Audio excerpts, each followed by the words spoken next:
Shabbat Shalom. My name is Yisrael ben Yahuda, and welcome to our Biblical Heritage.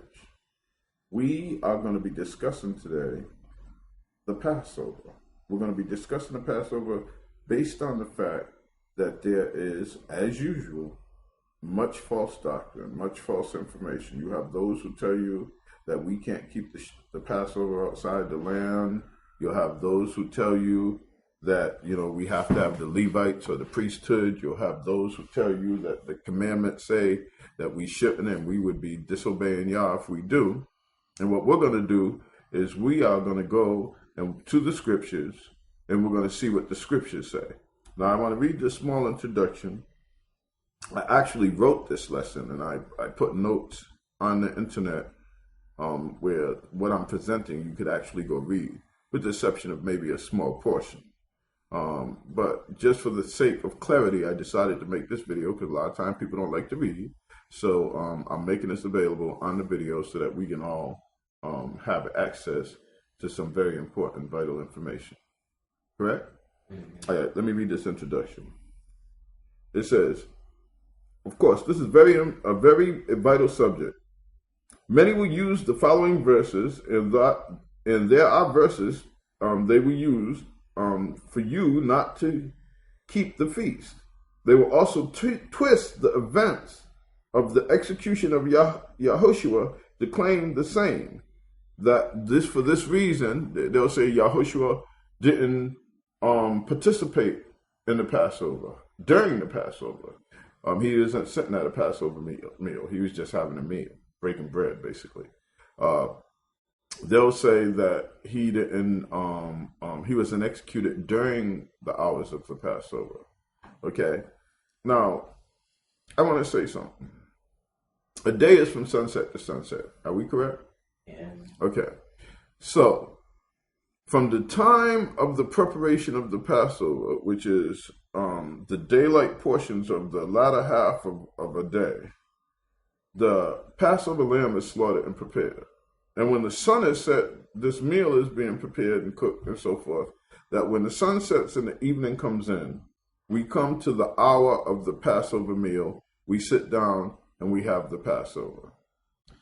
And folks will try to limit the Passover to just that.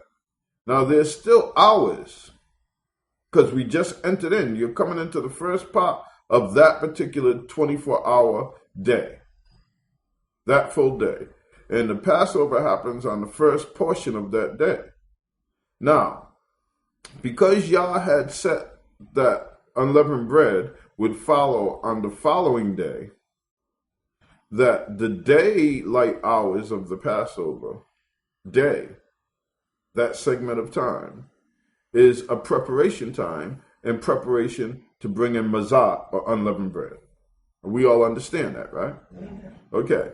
So that's not considered a Shabbat, but it's still connected to the Passover. It's still a portion of those hours. Isn't that right?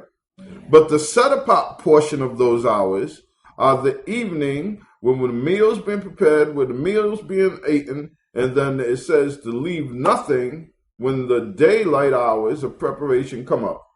All right? But the daylight hours are hours that are set apart, even though not a Shabbat, but for what? Preparation. Is that right? Yeah. The whole time, 8-day cycle of what is called Passover, which includes unleavened bread, are one. There's two portions, but it's basically of the same. It starts with the Passover, then the preparation, then we go into unleavened bread, mozart, as one portion. Okay? Now, the break in between is so that you can come out of one Shabbat and prepare to enter into another Shabbat. That's the favor and the grace, and of course, the order of Yah, which makes perfect sense. If you're coming out one Shabbat, to have the time to enter into another. Isn't that correct? Okay. So, let's go to the first of our scriptures again here, and I'm going to try to flow through this as smoothly as possible.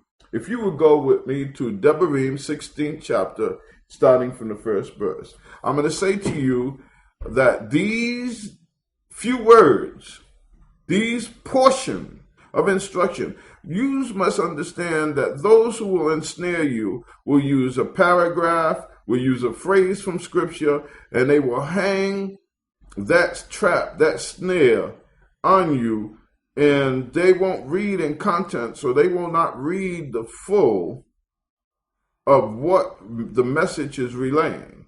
And they'll say, from this small paragraph, from this particular small point, is the reason that this is to give this credence or to give this acceptance or whatever the case is. And this is, and they lead people astray with that. Religion does it all the time. Christianity does it all the time. Where if you read before it or after that paragraph, the whole thing changes. Isn't that correct? When you start reading the contents. So let's read in Devarim 16, starting in verse 1. God, the month of Abib, and perform, and I'm going to say that twice, perform the Passover to Yahweh your Elohim. In the month of Abib, Yahweh your Elohim brought you out of the land of Mitzrayim at night, in the evening, and shall slaughter the Passover to Yahweh your Elohim from their flock and their herd, and the place, now here's where they snare you, where Yahweh chooses to put his name. In the place that Yahweh chooses to put his name. Let's get this together in understanding. All of Yisrael, all 12 tribes, correct? Yeah. Part and parcel, the whole body is together. Right? Moshe is now giving the commands of Yah to the elders and to all the congregation, the children, the wives, the mothers, the daughters, the sons. Are you listening? So that they all can hear what Yah has commanded concerning the Passover. Being that they're not fragmented, being that they're not all over the planet, they are all accounted for. So being accounted for, and believe me, for the next 40 years from this point, they are going to be accounted for. Are you hearing me? That therefore Yah chooses the place annually that he put his name for the Passover.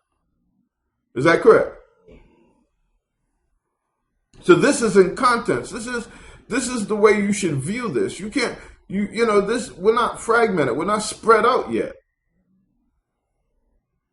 This is the beginning. So here in Devarim, the 16th chapter, it says, of course, where Yahweh chooses to put his name. All right. Now I'm going to read my narrative. They say it's unlawful to keep the Passover outside the land because here in the land of captivity, Yahweh has not placed his name. However, some of those only use an abbreviation of his name, meaning Yah, that they get from Psalms. When in fact the whole name is available and fully verifiable through the Dead Sea Scrolls, through many of the archaeological digs on jars, on tablets, in Paleo, in Aramaic. So we don't have to abbreviate his name. And this is another thing that we tend to follow men instead of following Yah. And therefore then you end up with a carnal, more religious service than what you do to come into the fullness of Yah. You understand? So there's nothing wrong with the abbreviation. Don't get me wrong. And it can be used, but it should not be enforced or limited to this. Now, we're not getting off of the Passover. We're talking about things. This is about arrested development. This is about being stagnant, where instead of you developing and growing in the Ruach, growing in Yah, you know, we can talk about the Illuminati, we can talk about spiritual wickedness, we can talk about all of these things, and they're all towards your development. But, you know, I don't care how much you know about the Illuminati, extract knowledge about all of these other things. The first and primary thing that you need to get right is your relationship with Yah, your spiritual self. Your spiritual mind, your spiritual being. You understand? Your spiritual self. Then all of these other things that are important, you should know your enemy, you should know these other things, but the primary thing is the development of the Ruach within you. Wouldn't you say? Make sense to you? Okay. And I want to make that clear, because that's important. So now, if that be the case, then we should be asking those questions. Well, if we know that in this day and age that we can fully verify and clarify things concerning Yah, but yet you are put into a position of stagnation, limited, why would you, if somebody offered you pot of something, but there's more value in the whole, why would you settle for the pot? If the whole is available to you, shouldn't you want the whole instead of part? Okay. And that's the point. So now, continuing on. Now, I would like to also bring up the point that when Moshe is speaking, there is no temple. Shlomo builds the temple. Also, when the Peshut is first being kept, the first Peshut is kept in Mesraim. Is that right? It is initiated, and when we're first coming together to become a nation, we're still in the land of our captivity. We haven't been emancipated, and Yah calls the assembly together. If we turn to Exodus, the 12th chapter, and when you go to Exodus, the 12th chapter, we're going to the first Passover. And keep in mind again, we are in the land of our captivity. We are in exile. Are you following me? Yeah. And Yahweh spoke to Moshe and to Aaron in the land of Mesraim, saying, "This month is the beginning of months for you.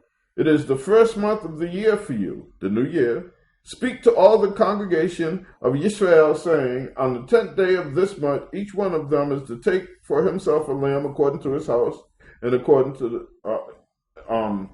the house of his father, a lamb for a household.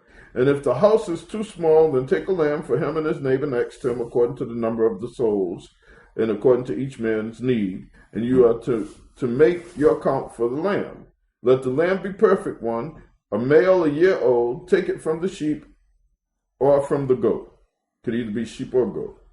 You should keep it until the 14th day of the same month, and all the assembly of the congregation of Yisrael shall then slaughter the lamb between the evenings." Now, let me explain.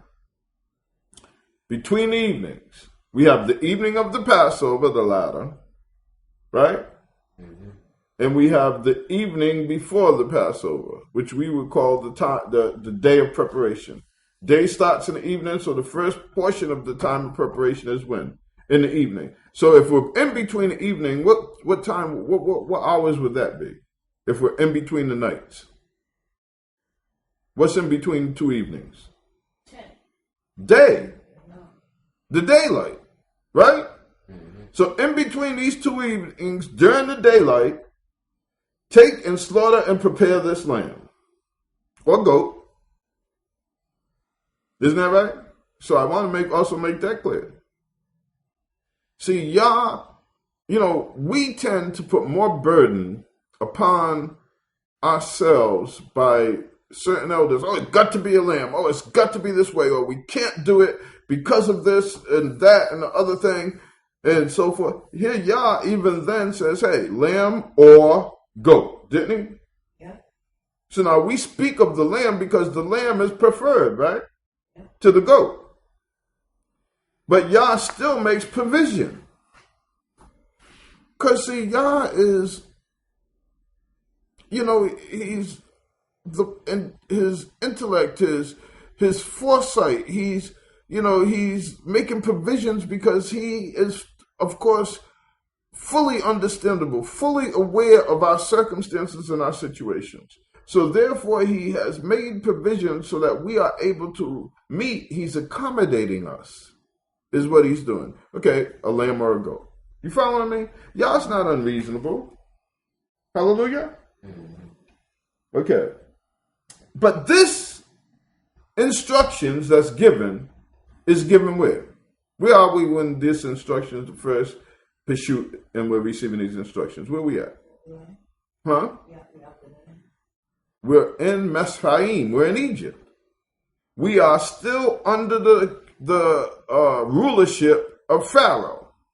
We have not been emancipated. This Passover is going to be the strong judgment hand of Yahweh, where he's going to send the death angel, and this death angel is going to come, and the death angel is going to kill the firstborn. We are to take the blood in this instruction, and we're supposed to cover our doorposts so that the blood will protect us and the death angel will pass us by. This is symbolic of the Lamb of Yah, which is Yahushua, and the blood he shed that covers us from death. He died for us. He suffered for us, so that we would not have to experience the judgment, the consequences of sin, which is death. So therefore, what we end up with is that we have this blood of the Passover, correct? Would you deal with it, please? Excuse me. That will cover us from death. You understand? And that's basically what we need to understand. So the Passover is a type of Yahushua, is a type of this lamb is a way of satisfying our shortcomings. You understand? When we fall short, and it's symbolic of that. And in this case, since there's a judgment that's about to come down, right, on those who are opposed or the adversaries of Yahweh and the children of Yisrael, that this judgment we will be protected from by this lamb. Am I correct? Mm-hmm. By this blood. Okay. So these instructions are given. It says, do this between the evening. It tells us to eat it and how to cook it, and that we, in fact, are not to leave anything over until the morning. All right? It says, and the blood shall be a sign, in verse 13, for you on the house where you are, and when I see the blood, I shall pass over you, and let the plague not come on your dwelt to destroy you and smite you in the land of Mesraim. Correct? Mm-hmm. Okay, now I want to bring some things to your attention. First, verse 14. And this day shall be to you a remembrance, a memorial, and you shall observe it as a festival to Yahweh throughout your generations. This to you shall be a memorial, a remembrance, and you shall observe it as a festival, a feast, to Yahweh throughout your generations. Observe it as a festival of everlasting law, very specifically. And you shall observe it as a festival throughout your generations. Observe it as an everlasting law. It's eternal, it's perpetual. Understand, for I, for one, do not keep even the weekly Shabbat in perfection. We don't keep the Passover in perfection. Me and my family have missed the mark on many a times where we may have been a little late. We may have gotten not good, accurate information about when Abib started. We had the wrong count. Well, Yahushua, in the favor of Yah, makes provisions. That's why Yahushua had given himself, so that when these incidental things come up, if your attentions, you're doing your best, then what I say and what Scripture says, when you do your best, then you trust Yah for the rest. But then for those who will try to persuade you not to keep the Passover, they will say to you, well, hey, there's, like this year and specifically, there may be 5 different dates that certain groups are going to keep the Passover. They count it from certain points according to the best of their understanding. Right? Mm-hmm. Well, we are now scattered. We ain't there for the green to see the green ear bud for the barley harvest. So therefore, when we get our information, or if we trust in the elders, or if we miscount, or if we misjudge, then Yah knows this, and the provisions are made by Yahushua. Isn't that right? Because we sin, are we not sinners? Do we not fall short? And therefore, so if I slip up, if I stumble, then the consequences for transgression against Torah is what? Death. But the favor of Yah through Yahushua HaMashiach is to grant us immunity from that death. We, therefore, Yahushua, by him suffering in our place, by him taking our place, spares us from the consequence of Torah. So therefore, when they come to you and they say to you, well, how can, they got all these dates and, blah, blah, blah, and so forth. So look here, we can only serve Yah to the best of our abilities. In part. When Yahushua returns and everything is restored, the earth is restored, then what we do in part, we do in what? Full, right? Isn't that correct? Mm-hmm. So therefore, right now, what we do in part. So therefore, you have to understand, otherwise there's no reason for Yahushua to come. The feasts are just as much Torah as it is when it says, do not covet, do not kill, do not bear false witness, to keep the Shabbat, is in every way just as valid as the moral code of Torah. It's all the same. It's the same Torah, is it not? Okay. So we got to understand that. You don't break one part and say, okay, well, we can just toss out the Torah. We can toss out this portion of Torah. We're going to select, this part of the Torah, yeah, that's okay. I'll keep the Shabbat, but we ain't going to do this. No. We are ordered to obey Yah. Yah says obedience is better than sacrifice. All right? So therefore, he prefer your obedience. Isn't that right? Mm-hmm. Yep. So when those come to you and they come and they say, okay, well, all these days and so forth, and people are keeping it on different days, this is happening and so forth. When you keep the Shabbat weekly, from sunset to sunset, there are many Shabbats that are not kept in perfection. In my life. I ain't going to try to talk about everybody else's life, but I will do the very best I can to keep the Shabbat to the very best. I'm going to try to make sure the meals ahead of time. I'm going to try to make sure my family's aware. Shabbat coming up, so everybody gets prepared. Everybody's in the mind that Shabbat's ahead of us. And that we all get into that one mind accord to be ready to bring in the Shabbat. But then that doesn't mean incidentals don't come up. Yahushua, when the Pharisees and Sadducees, which these are the religious spirits that we're dealing with, when we're dealing with this deception and this and how the Passover is being distorted and being misrepresented, it's the same Pharisaical, Sadducic spirits of demons. Mm-hmm. So when they came to Yahushua and tempting him and trying to trick him and so forth about the Shabbat, and he was healing, and it was the Shabbat, Yahushua said, is it wrong to do good on the Shabbat? If your ox fall in a ditch, what you going to do, leave it there? If a circumstance comes up, you ain't going to address it? So let's use something that happens to families. Suppose you did everything else, but you just, it just overlooked that you needed toilet paper. Shabbat comes in, there's no toilet paper. So what you should do?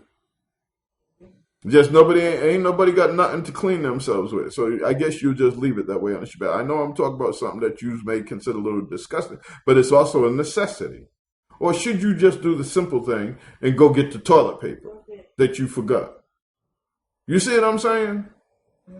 Now, you ain't going shopping on the Shabbat. You ain't even intending to go to no store on the Shabbat. But if you forgot the toilet paper, you best go get it. There are 5 people in my house. We need some toilet paper. If there ain't no toilet paper, if for some reason we overlooked this toilet paper during the Shabbat, we better go get some. There are 5 heads up in here. See, this is what I'm saying to you. So, I don't mean to be funny, but I'm just trying to speak in common sense. And the common sense is that, you don't make it a point to find any excuse to go out to the store or to run errands or to do things that divert from what you should be doing on the Shabbat. But there are incidents that will happen, and those things are still covered. It isn't, if you have the intention to say, I'm going to get up and go play me a basketball game on a Shabbat, then you got issues. But if you get up with the intentions to honor Yah, to obey his will, to function and please Yah, and incidentally something happens, circumstance beyond your control, a mishap, something you overlook, then you have to address it based on its priority. If it can wait, let it wait. But if it's something that can't wait, then you have to deal with it. Isn't that correct? Wouldn't that make sense? Mm-hmm. So if there's a fire, it's the Shabbat, you ain't going to put it out? You see what I'm saying? Mm-hmm. You better put out the fire. Okay, so this is the point. And I don't mean, to have to go through it, but these is what people do. So they'll sit there and they'll use any eventuality. They'll try any argument to throw you off, to take you out of balance, to justify an opinion or a standard that they want to put forth. But just because they do that, don't make it true. Okay? So yes, we may not all come together on the same day, being fragmented worldwide on the Shabbat. But then I can also tell you that another day is beginning somewhere while we remain in the same day. You see what I mean? So we're in 1 hour here, but you go on the other side of the planet, the day done changed, right? They're headed into the next day, right? Shabbat over for them, isn't that correct? But we still in it. You see what I'm saying? So, let's be realistic, y'all. Let's be realistic. Yah makes provisions, and those provisions are going to be spoken of, not by my opinion, but we're going to see these things manifested right here in the words of Yahweh. So if you would continue with me, without further ado, let's go to Numbers 9. Are you there? In Numbers 9, verse 5. So they performed the Passover on the 14th day of the first month between the evenings in the wilderness of Sinai. Again, they still are in the land. According to all that Yahweh commanded Moshe, so the children of Israel did. When there were men who were defiled for a being of a man, so that they were not able to perform the Passover on that day. So they came to Moshe and Aaron that day, and those men said, we are defiled for the being of a man. Why are we withheld from bringing near the offering to Yahweh at its appointed time among the children of Israel?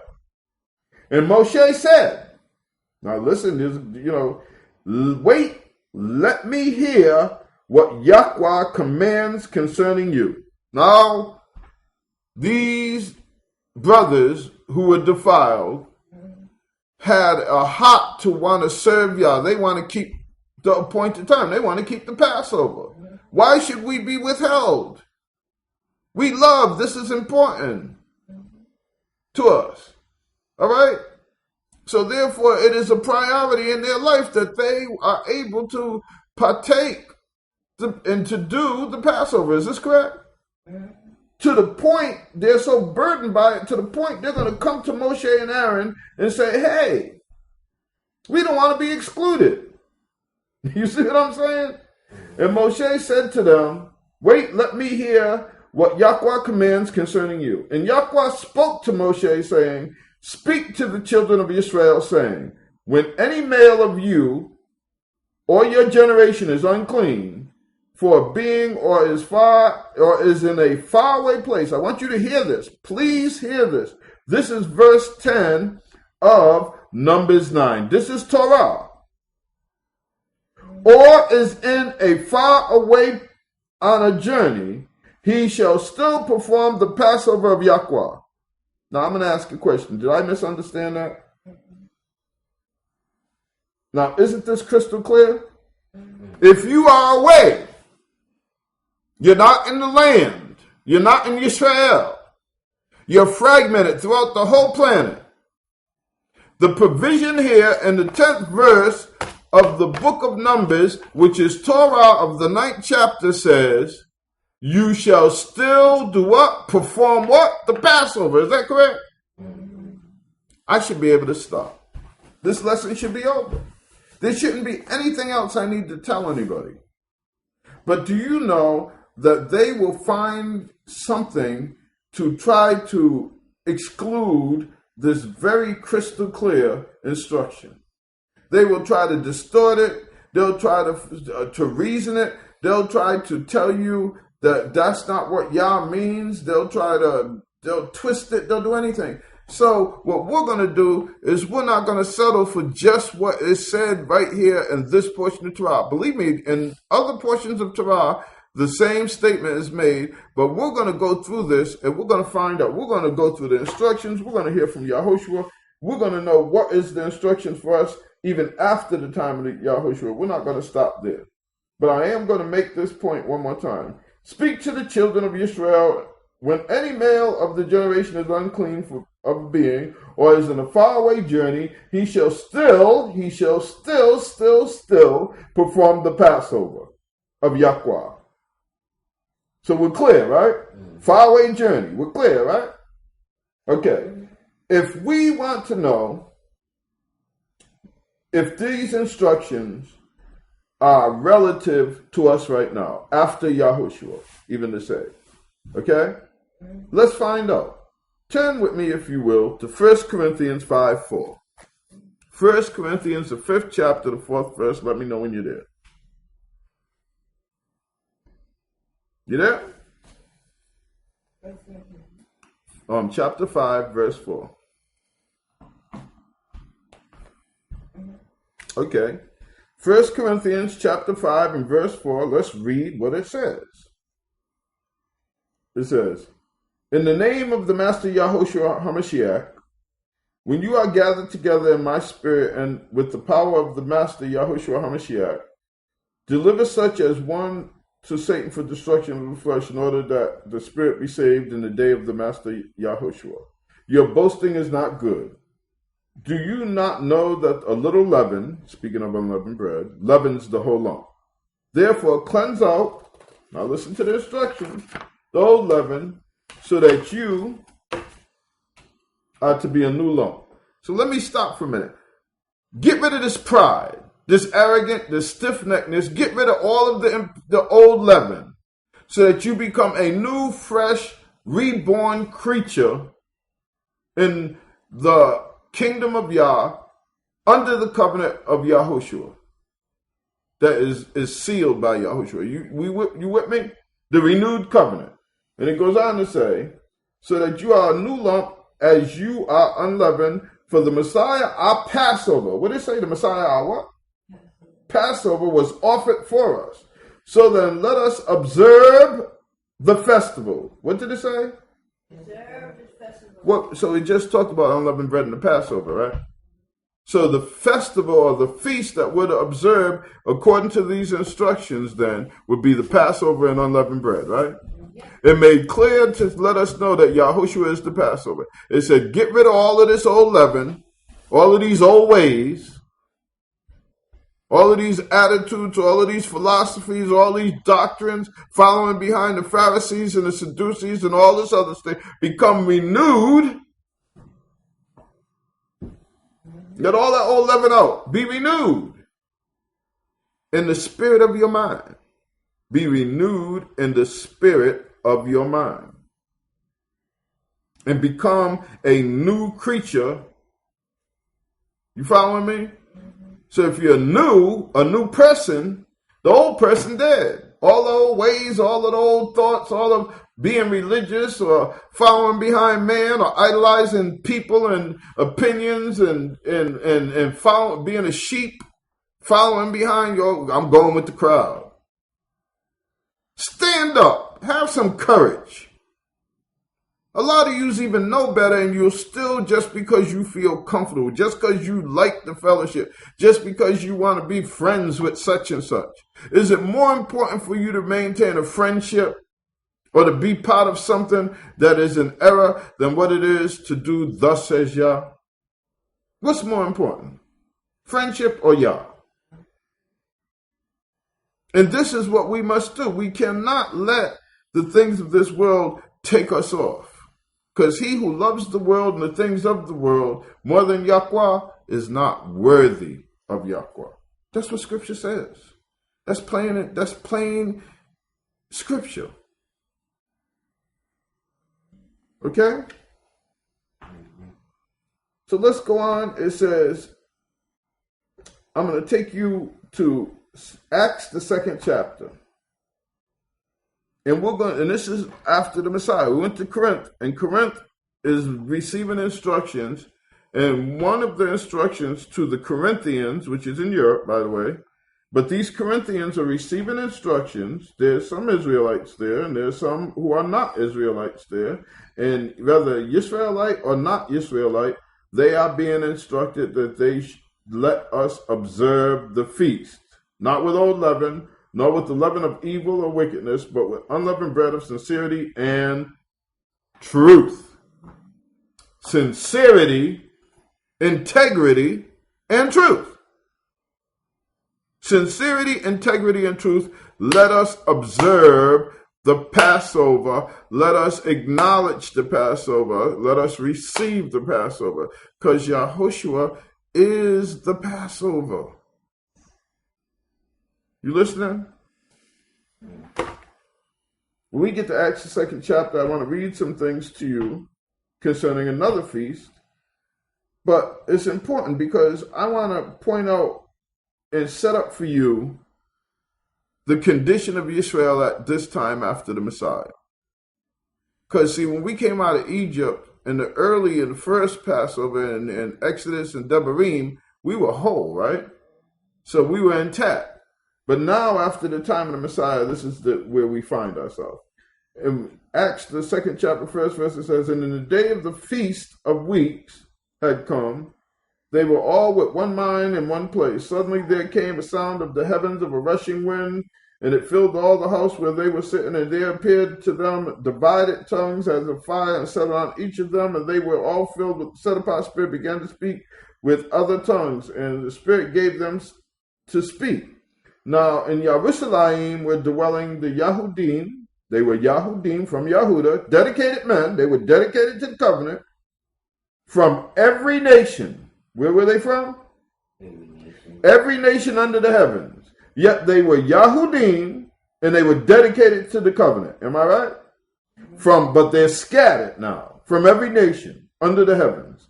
And when the sound of this crowd came together, were confused because everyone heard them speak in their own language. And they were all amazed and marveled, saying to each other, Look, are not all of these who speak Galilean? How do we hear each one in our own language in which we were born? In other words, so these Yahudim, who were dedicated men, who came to Jerusalem for this feast, yes they did, were from Patharim, from Medes, they were Elamites, they were Aram, Naharaim, both Yahudim, Cappadocia, Pontus, Asia, Pergama, Pamphylia, Mesraim, Libya, Cyrene, Rome, both Yahudim and those of the nation, Cretan and Arab. Is that right? Yeah. We heard them speaking in our own tongue and the great deeds of Elohim. Now, those 120 people who came out and received during the Feast of Weeks, which is the first fruits, they were in the city, Yerushalayim, but they weren't at the temple. They were staying in the house. And when Yah, after the Messiah, they had all gathered there and they followed the instructions of Yah and they all stayed together, them 120, as one body, right? And when they came together and they stayed together as that one body, then that Yah had granted them the outpouring of the Ruach, and it came upon them, and then the first order of business was to spread the news that the Messiah had came and that the restoration of the covenant has been complete. This is called the good news of the kingdom of Yah. The expectations of our Father is being fulfilled. And they were telling to all of those who were from all of the nations under the heavens, right? So that they would all know and be aware that this was happening. You see what I'm saying? And so that's what was being done. Is that correct? So, therefore, that's why this is being told. What's the important part? We're scattered now. Yes, this feast, many dedicated men and even of the other nations came to Jerusalem. You know why? Because the temple is still standing. They're still standing. But the point is, we're scattered throughout the planet. Am I correct? Okay. So now in this condition and at this time, so that we now can see that, yes, those that could be in Jerusalem, Yisrael was still in Jerusalem, we were still in the land at that time. They made it a point to try to appear in Jerusalem, right? They made the pilgrimage to be in Jerusalem. Is that correct? They were dedicated. Am I right? So we don't have a problem with that. But let's go on. And I want to say, and I want to make a point here, that even after the time of the Messiah, though, Messiah has now been taken back up, right, to the Father. The outpouring of the Spirit has happened. This is the first fruits, right? Yeah. Did they not maintain the feast? They kept the feast, even after Yahushua. You'll have those who would tell you that we no longer obligated to keep the feast because now we're under the new covenant, and under the being a new covenant Israelite, you are no longer obligated to keep the appointed times. You don't have to keep the feast no more. But here it is, they were new covenant Israelites, were they not? And they were gathered together for the feast of first fruits. Am I correct? So were they still keeping the feast? Yes. Yeah. Don't be afraid to spit it out there.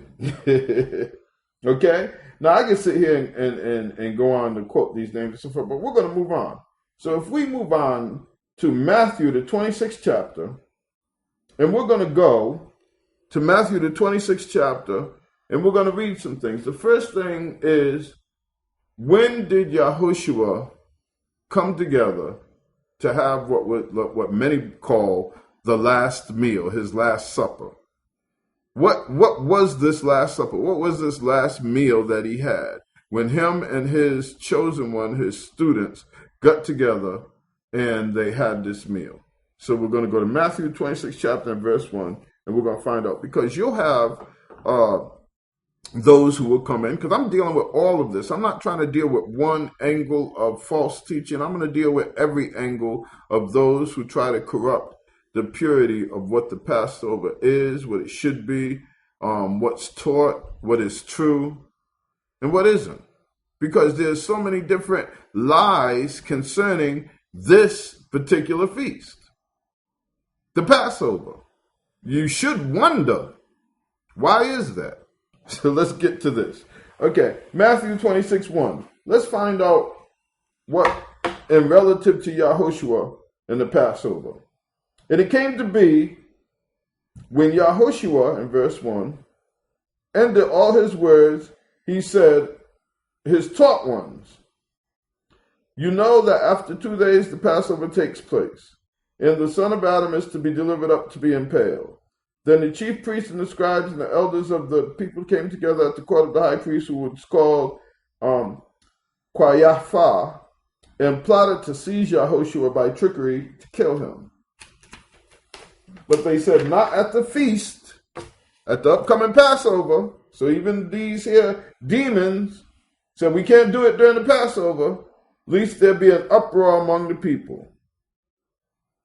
Now, did Yahushua participate in the Passover? Let's find out. Matthew, the 14th chapter, verse 12. What we have established here is two things. Those who were plotting against Yahushua said, we're not going to do it during the Passover, right? So they planned that they was going to do it at another time other than the time of the upcoming Passover, which was going to be in 2 days when they're making this plot, right? The others, after Yahushua was speaking, saying, hey, the Passover is getting ready to come. What are we going to do? They're looking for instructions from Yahushua. Am I correct? They're asking Yahushua, we need to plan, we need to prepare for the Passover. All right? That's the other thing we're finding out. So we know we're in the time of the Passover. Am I correct? So Mark 14, verse 12. In the first day of unleavened bread, when they killed the Passover, his disciples said unto him. Now understand what was just said here.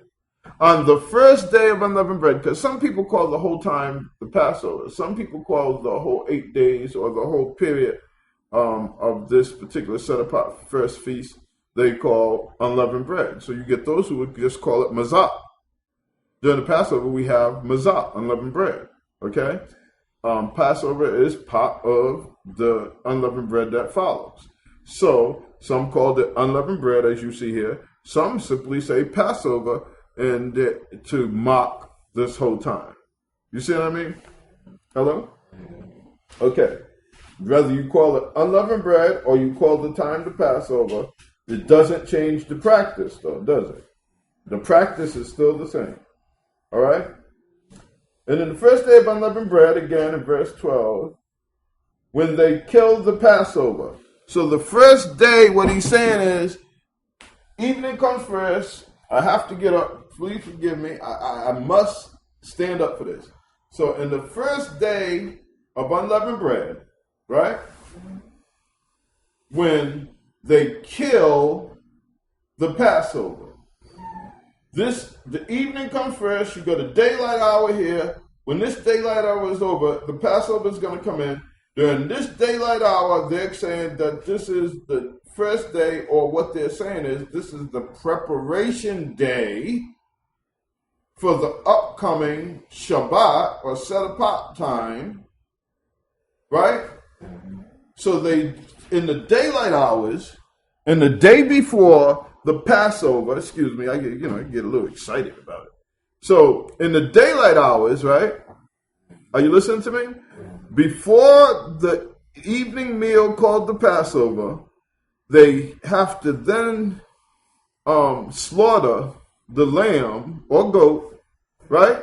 In order to prepare it to cook, right?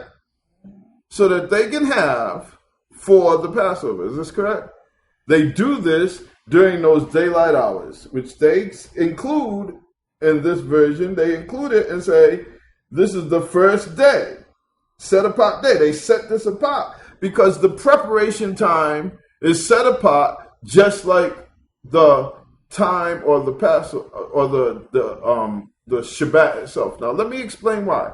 If you notice on Fridays, right, just before the Shabbat comes in, we spend that time doing those little extra things. Let's do a little extra cleaning. Let's make sure all the trash is out. Let's do all of these little things, right? And that time we set aside. If we got errands, let's get whatever we need to get. Let's get, go get whatever we got to get. We do all of these things in preparation, right? So that when the Shabbat come in, right, we're prepared for the Shabbat to come in. So even though that day, the daylight hours of what we call Friday, right, is not a Shabbat, we use that time we set aside, that time we plan to prepare and do them little extra things for the Shabbat to come in. Is that correct? Correct? All right. So we get whatever we need to get, as much within our reason, out the way. Okay. So therefore, in our culture, that time, that preparation time was included as part of either a weekly Shabbat or in the case of the Passover. So don't mistake it as it being the day of the Passover. It is the day of preparation leading up to the Passover. Because you'll have those who will trick you and say, oh, see, it says the first day of unleavened bread, so this is the Passover right here. The Passover is by the time they come up with all these quick, and I'm saying it quick because that's what they do. They try to trick you with these here twisting. And so I'm breaking it down because we need to understand it according to a cultural and according to an orderly fashion. See, the kingdom of Yah should have order. We should function in order. We should understand order. We should know the order. Okay? Are you a cricket? Yeah. All right. So, here we go. So, when I'm continuing on, excuse me, I just want to bring that point out. So, it says here, his disciples said to him, in the latter part of the verse, where wilt thou that we go and prepare that thou mayest eat the Passover? Now, look at what they're saying. Where are we going to have the Passover at? Where are we going to eat the Passover? They're asking Yahushua. Verse 13, and he sent forth 2 of his disciples and said to them, go ye into the city, and there you shall meet a man bearing a pitcher of water, follow him, and whosoever he shall go, you shall say to the good man of the house, the Rabbi said, where is the guest chambers where I shall eat the Passover with my disciples? Now notice the end of this verse. Where is the guest chamber where who Yahushua shall eat the Passover with who? His disciples. So he sent them with the instructions to ask this man to provide for them a guest room so that with the intentions of having a Passover meal, right? Not just any meal, the Passover. Am I correct? Mm-hmm. You'll have those who tell you that the Messiah didn't participate in the Passover. He didn't eat the Passover. It's I hear that often from them coming out of Chicago, the Midwest. They come with that nonsense. Believe what you see. Believe what the scriptures are saying. Don't follow behind any smooth talking, twisting, so-called teacher. Listen to what it's saying. Now we're going to go back to Mark, the 26th chapter. Mark, the 26th chapter. Matthew, the 26th chapter. Again, Matthew, the 26th chapter, the 19th verse. And the disciples did as Yahushua had appointed them, and they made ready the Passover. Now, when the evening, the night hours had come, a new day's beginning, he sat down with the 12, and they did eat. What? The Passover. He said, truly, I say unto you that one of you will betray me. And as they sat eating, Yahushua took bread and blessed it and brake it and gave it to his disciples and said, take and eat. This is my body. And he took the cup and gave thanks and gave it to them, saying, drink ye all of it. For this is my blood of the renewed covenant, which is shed for many for the remission of sin. But I say unto you, I will not drink henceforth of the fruit of the vine until the day when I drink it anew in my Father's kingdom. Pay attention. This is another vital point, and it gets corrupted by those who misrepresent the Passover. Did Yahushua die, or was the sacrifice during the hours of the Passover?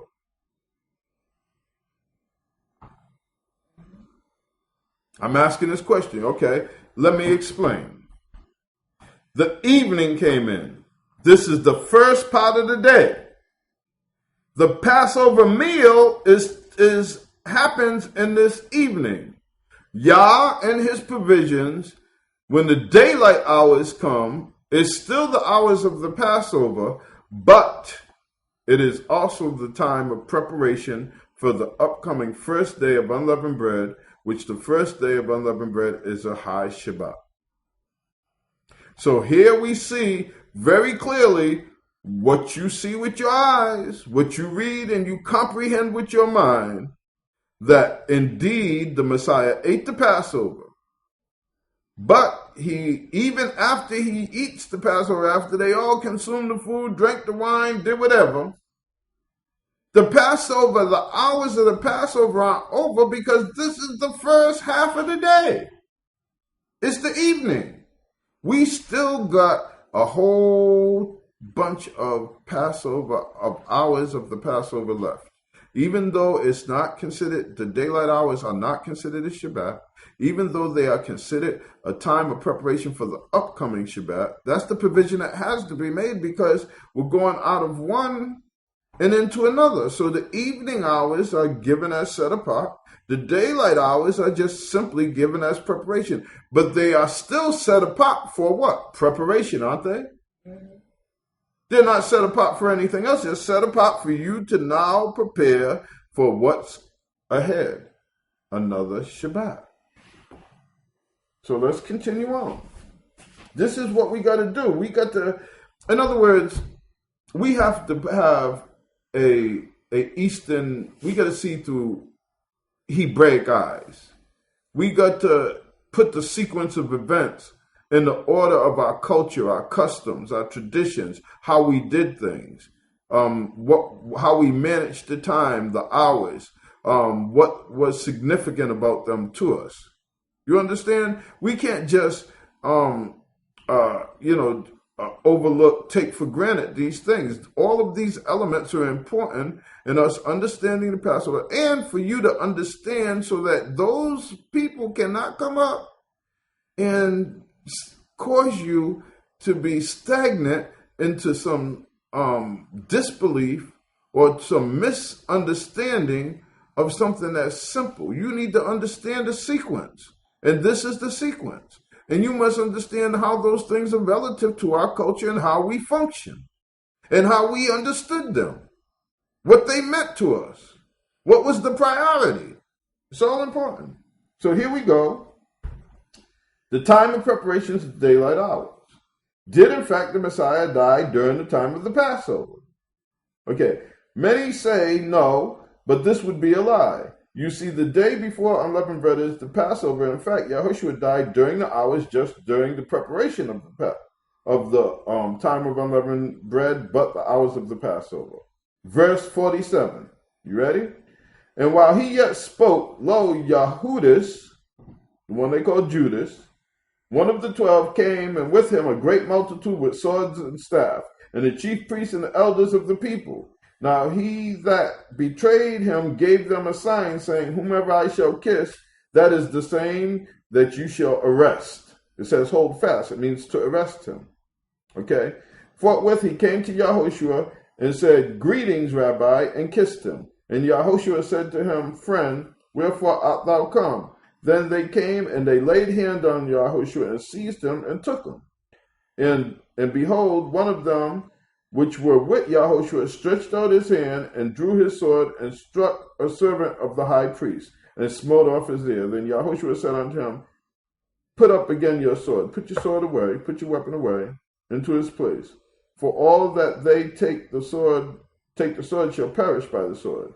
Thinking that thou canst not now pray to my Father. And you said, what, you don't know? I can pray to my Father, and he shall presently give me more than 12 legions, over 120,000 Melachim. But how then, or angels, as some want to call it, how then shall the scriptures be fulfilled? That this must be. In other words, he's telling them, this has to be. So therefore, he ain't going to call on 120,000 Melachim. He got it. He said, hey, there's 120,000 Melachim at my disposal if I want. I got a whole army. But then how is the scriptures going to be fulfilled? So that's why he tells them, hey, back off, put your weapon away. But we see he's being arrested. I'm going to skip down for you, and I'm going to pick it up at verse 74. Then began he, Kepha, they call Peter, to curse and swear, saying, I know not the man. And immediately the cock crowed 3 times. And everybody remembers the famous, when Yahushua told them in advance that, and it says in verse 75, Kepha remembered the words of Yahushua, which he said unto him, before the cock crows, you shall deny me 3 times. And he went out and wept bitterly for the record's sake. This was what condemned us to exile. Not that particular portion, but this that's getting ready to happen forthwith. Okay, as we move on from this particular portion. Okay. So after we finish the 75th verse, are you following me? Mm-hmm. Okay. We're going to move on now. And I'm sorry, I'm looking here because I should have, and I failed to, and that's my mistake. But I'm going to read to you the scriptures because I didn't put down the note of which book that I'm taking this from. But I'm in the 15th verse of what it looks like here to me would be Mark of the 15th chapter, but I'm not going to swear to it. But I'm going to read it. Now it's the feast of the governor was who wouldn't release unto him a prisoner of whom they would. And just going on into, let me just read this to you. Therefore, when they gathered together, Pilate said to them, whom will you that I release unto you? In other words, Pilate said, who do you want me to release? This is the time of your feast, and therefore I am able to give, acquit one of a prisoner, because during the feast, you have a custom that you can allow one of the prisoners to be forgiven and therefore acquitted of any crimes. So who would you have me to release? Barnabas, who was a evildoer, or Yahoshua, which is called Hamashiach. In verse 18, it goes on to say, for he knew that for envy they would have delivered him when he was set down on the judgment seat. Now this is where we're going. He's arrested. He's tried in court. I skipped some of those verses. Now it's sentencing. It's time for him to be sentenced. I'm not going to go and take you to Isaiah, the 53rd chapter. I'm going to tell you that when you have the time, if you read Isaiah the prophet, the 53rd chapter, it will take you through these same steps. So now he's getting ready to be sentenced. But before sentencing, there's a loophole. And this loophole is going to that Pilate is trying to exploit. He's trying to take the worst of his criminals in Yahoshua and sit them side by side and have these wicked religious, say under the influence of how Satan, Yisraelites, Hebrews, decide. And that's what he's doing. His intentions are good, but we know what the outcome will be. So in verse 19, it says, when he had sat down, are you in Matthew the 15th chapter, by the way? The 19th verse? Read that to me.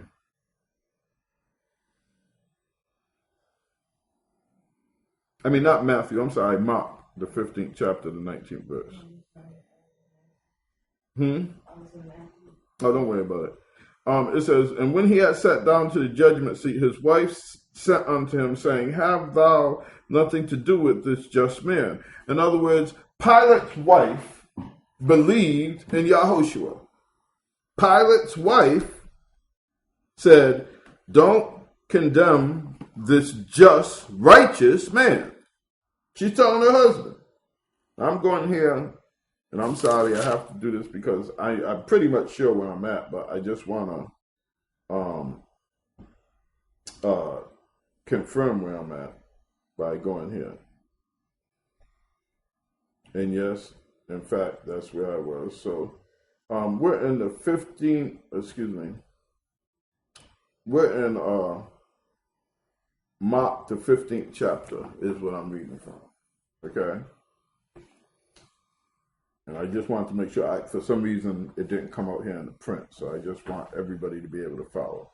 And we're in the 15th chapter, and we are down to, the 22nd verse.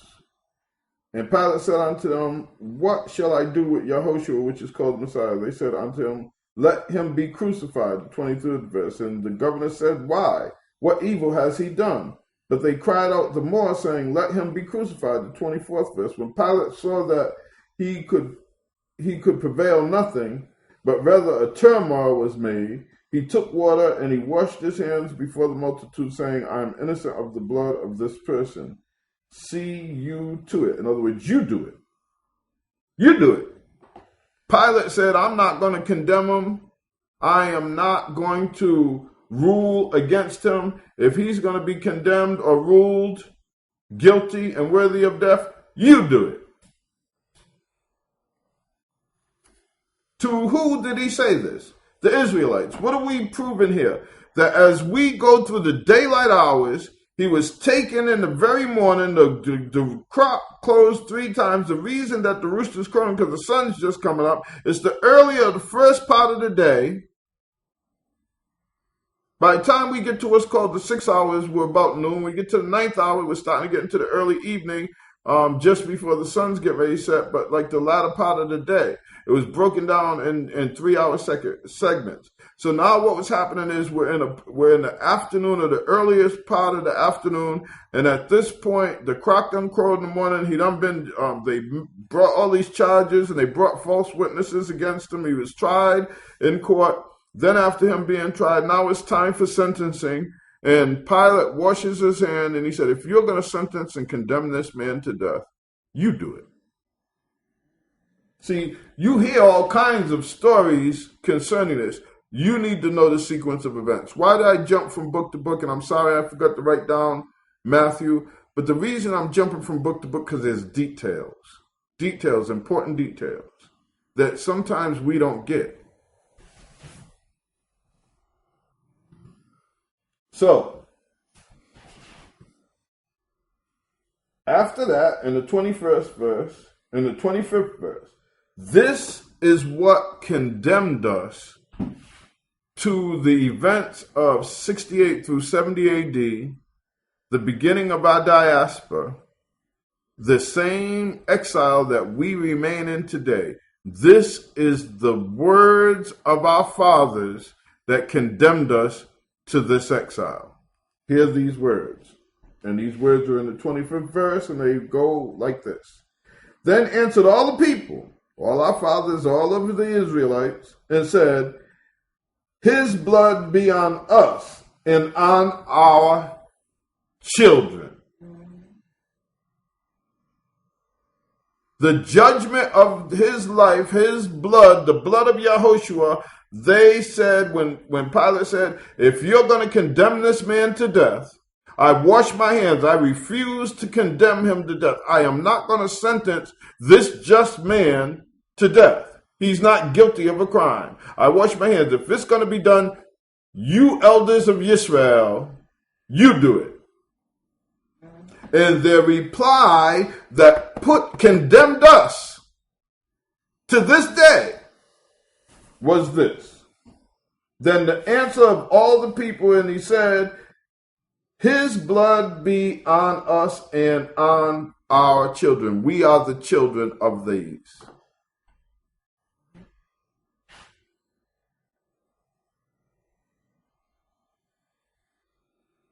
This is an important point. This is an important point. Luke 21 says, and this is the fulfillment of the wrath of Yah on these people. What people? Us. When we are taken into slavery and scattered amongst the nations, when we are exiled from Yisrael with the siege that went on from 68 through 70 AD of Yerushalayim. Yahushua warns us in Matthew 24. He said, when you see the armies of Rome start to encircle Yerushalayim, to flee.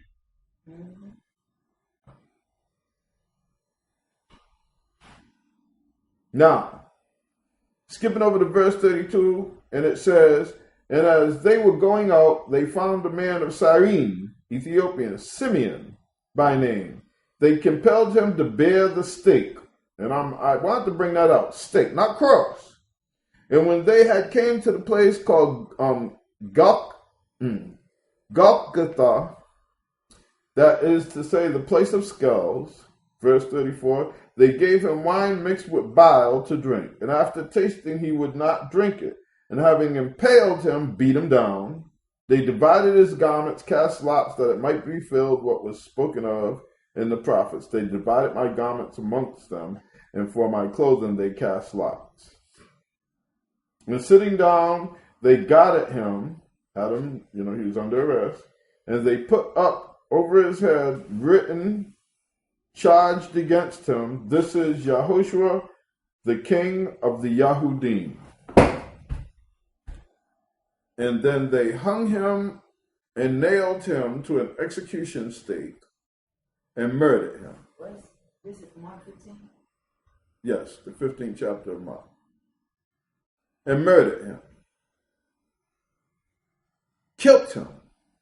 An innocent person who was Yahushua HaMashiach, a servant of the Most High Yah, who had not committed any violations against anyone, except Satan, which wouldn't be a violation at all. They killed him.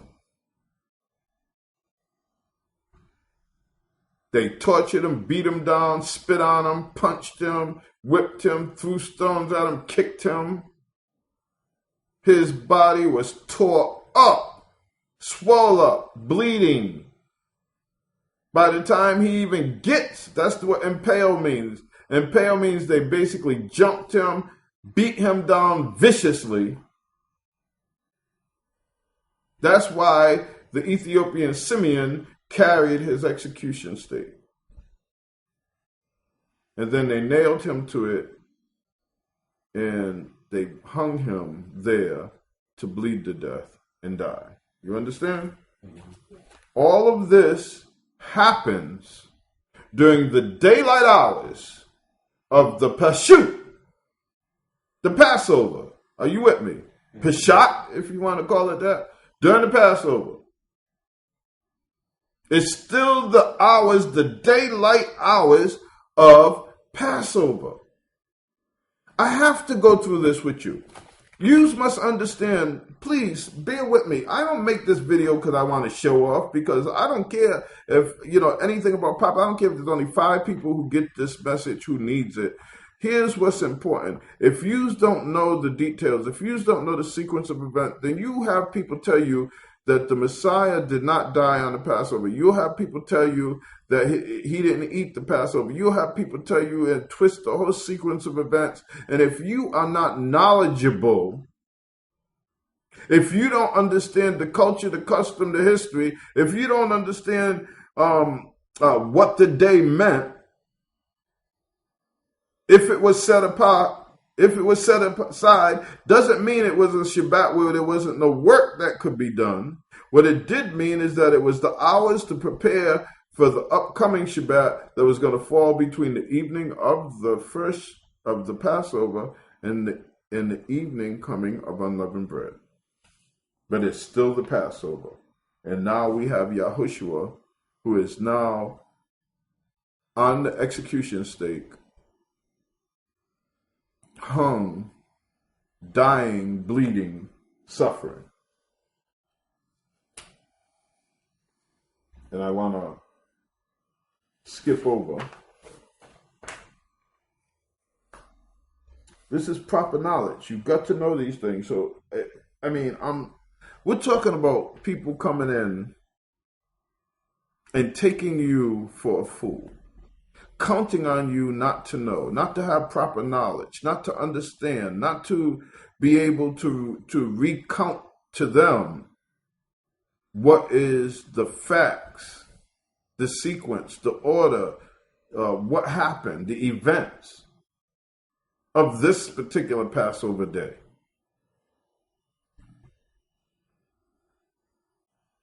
In about the 9th hour, still before sunset, this is late afternoon, this is verse 46, Yahushua cried out with a loud voice and said, Eli, Eli, lama sha'kwatani. That is, my El, why have you forsaken me? Some of those standing there having heard this one is calling to Eliyahu. And immediately one of them ran and took a sponge and filled it with sour wine and put it on a reed and gave it to him to drink. But the rest said, leave it, let us see if Eliyahu come to save him. So they mocked him some more. And Yahushua cried out again with a loud voice and gave up the ghost and went to sleep. His spirit left, and he went to sleep. He died. And see, the veil of the temple, the dwelling place, was torn in two from top to bottom. So notice, I want you to just hear that. The temple, the curtain between the most set apart place and the set apart place, the place that no one could enter in without dying if they wasn't right before Yah, if they wasn't pure before Yah, if they entered beyond that curtain, or if they was to venture beyond that curtain, they would certainly be put to death. The veil of that curtain tore from top to bottom, and the most set apart place where the Ruach dwelled was exposed right then as he passed. You know what this means? Let me explain what this means. It means the Ruach left. It means that now the temple, this building that was the temple or the house of Elohim, has now been deserted. In other words, Yah has now turned it over. He gave it up. You see what I'm saying? That's why this veil tears. That's why now it's exposed. Yah has no longer has any honor or any reason to protect, to recognize, to acknowledge this house. He's rejected it. Right at the very time that the Messiah breathes his last breath. Why is that important?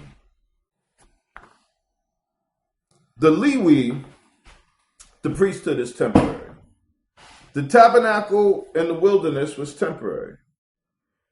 These temples that came from Shlomo and then restored was temporary. Yahweh and Yahushua had taught that Yahweh said, I will pour out my spirit upon all flesh. Your young ladies, your maidens, and your daughters shall dream, have visions. Your young men and your old men will prophesy. Did they say that? Mm-hmm. And so the Ruach now is being transformed from being just, Yah would measure and give like certain prophets, the high priest, certain individuals would have access to the Ruach HaKodesh. The masses of people would then depend on the prophets and prophetess and the priest to represent and to be like a mouthpiece or the communication between them and Yah. They were the mediators, those who had the Ruach. But the masses didn't receive the Ruach. So now Yah is going to, now instead of the temple being made by hand, a building of stone and wood and other materials, you now are going to become the vessel. Each individual will become the vessel that housed the Ruach HaKodesh that dwelled in the most set apart place. Are you hearing me? Mm-hmm. You become the temple of Elohim. So therefore, this building is now rejected. Yerushalayim, the place that Yah put his name, that we read earlier, is now rejected. And those that Yah choose, that remnant we talked about, that small piece of remnant is a small portion. So if I take this whole paper and I put my hand across, that little corner right there is a small portion of this whole sheet of paper. That remnant that Yah choose from every generation, those individuals are the temple or the dwelling place of the Ruach HaKodesh of Elohim.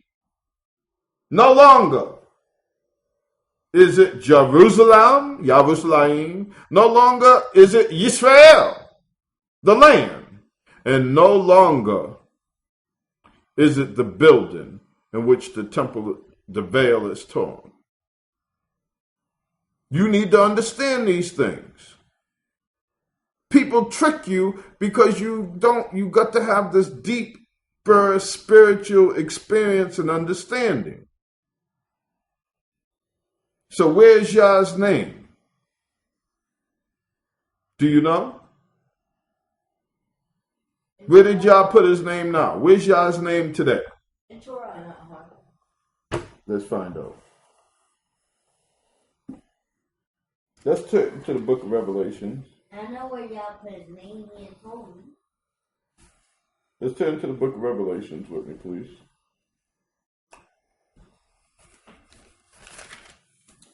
chapter 14.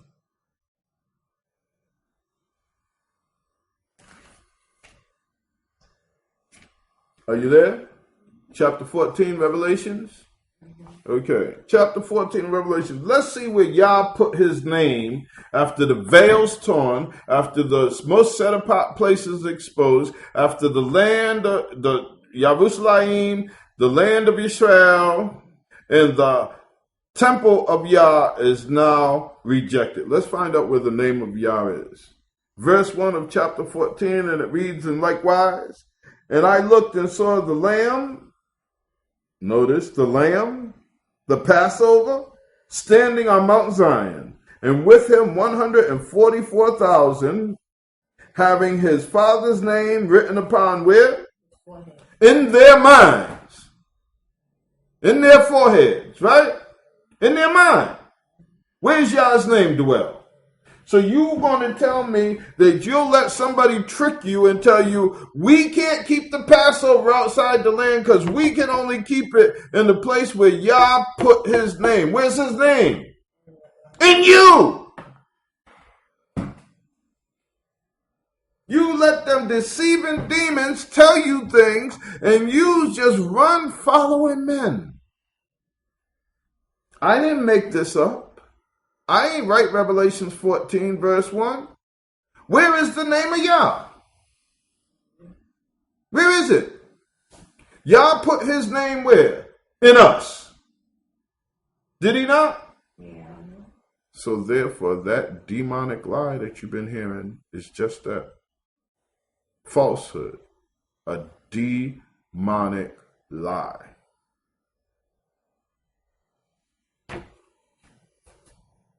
Know the truth, and the truth will set you free. Let's move on. Yes, I'm passionate about this. See, I'm taking you step by step, meticulous. I can't make a short video. If I'm going to feed you, you're going to get full. If I'm going to teach you, I'm going to take you step by step and let you and try to give you as much of this. I'll make many videos. You can go to my YouTube page. You can go to my website. You can do any of those things, and you will not find a lot of videos by me. When I take the time to do these things, I try to be thorough. I want you to have the right understanding. I am trying to obey the Father. I am trying to, Yah said, feed my sheep. What did he say? Feed my sheep. Yahushua told his students before he said, and he repeated it, he said, feed my sheep. I don't know no other way.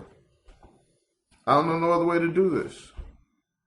So if this is too long for you, if you don't like detail, if you don't love the truth and the word of Yah enough, because we're gonna go through this. We're not finished. This is important. This is life or death. And I bring, Yah says, I put before you this day life and death.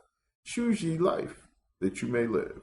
And in order to receive that life, you must be new. You have to receive food. Food is what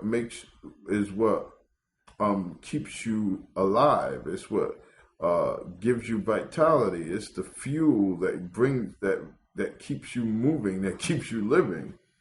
All right. So now it said, man cannot live by bread alone, but by every word that proceeded from the mouth of Yahweh. These are the words of Yahweh. I'm reading to you the words of Yahweh, nothing else. So you with me? Mm-hmm. So we're going to tear this lie down. That's my intention, is to tear this lie down. So now,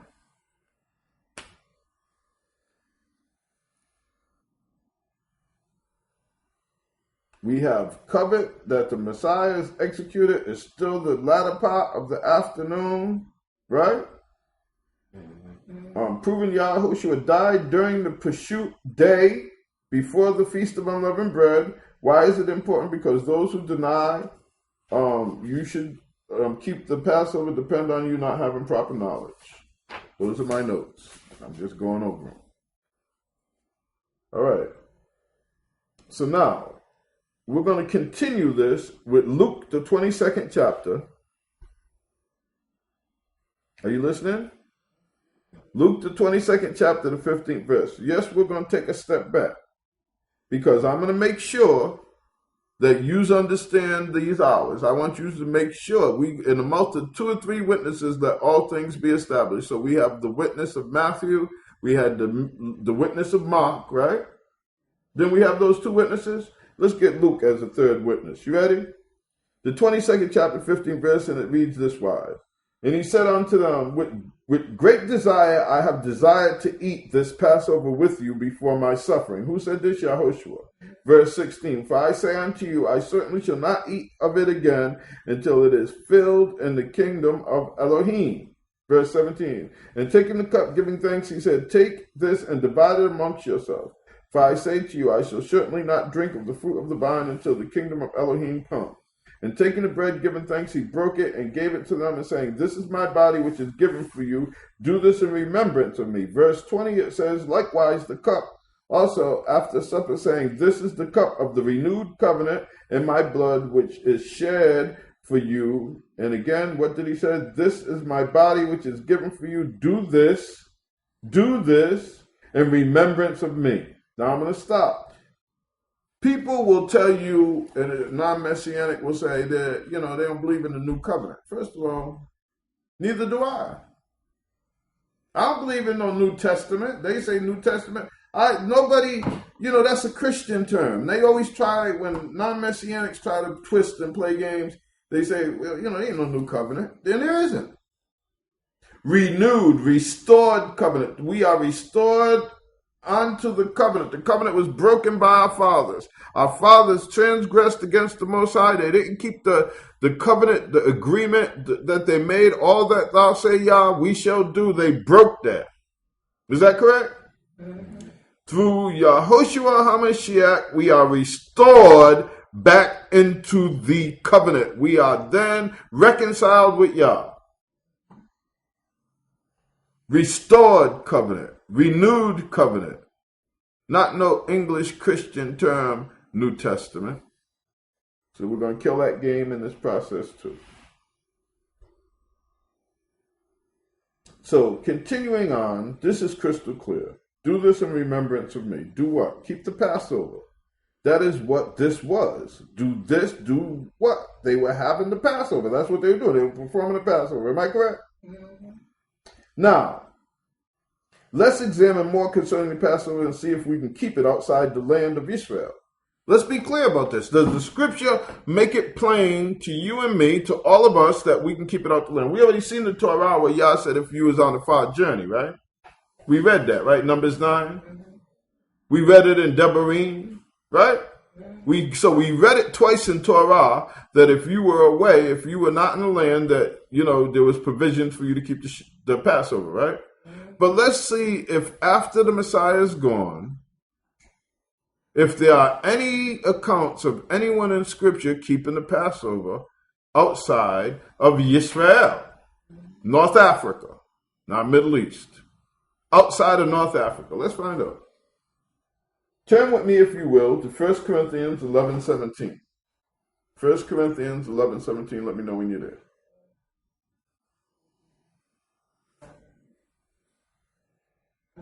Okay, you there.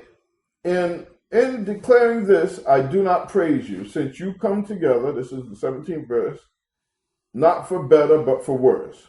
For in the first place, I hear that when you come together as an assembly, there are division. What is there? Division among you. Just like what the reason that I'm even making this video. There's division amongst us. Bad false teachers who were never called to teach. Not saying Yah didn't call them to do anything. Yah may have gave them a specific calling, and now they want to teach Torah. Now they want to teach Torah teaching. Now they want to try to teach you spiritual things, but Yah didn't call them for that reason. And then they lead you astray because they go beyond their calling. Getting back to what it says. It says, and there's division amongst you, and to some extent I believe it. Verse 19, for there have to be factions, camps, Does it say factions? Factions means groups or camps of rebellion.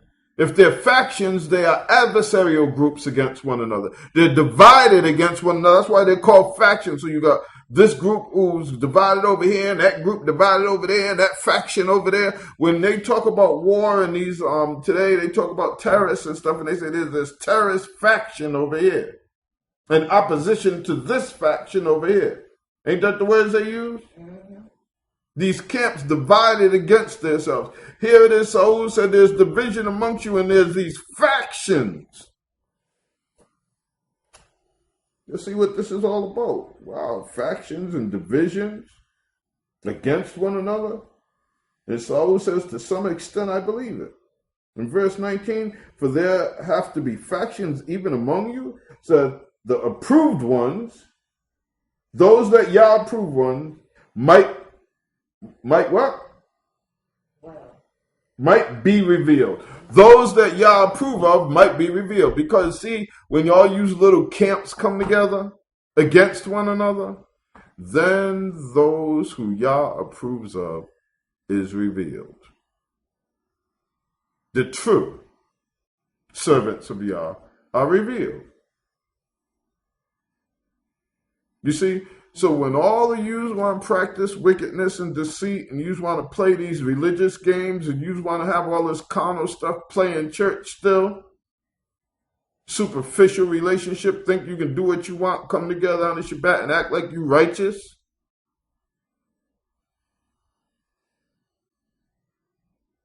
You can play all the games you want. You can be in all the camps. You can follow all the men you want. But that only makes those who are truly the servants of Yah stand out even more. Do you hear that?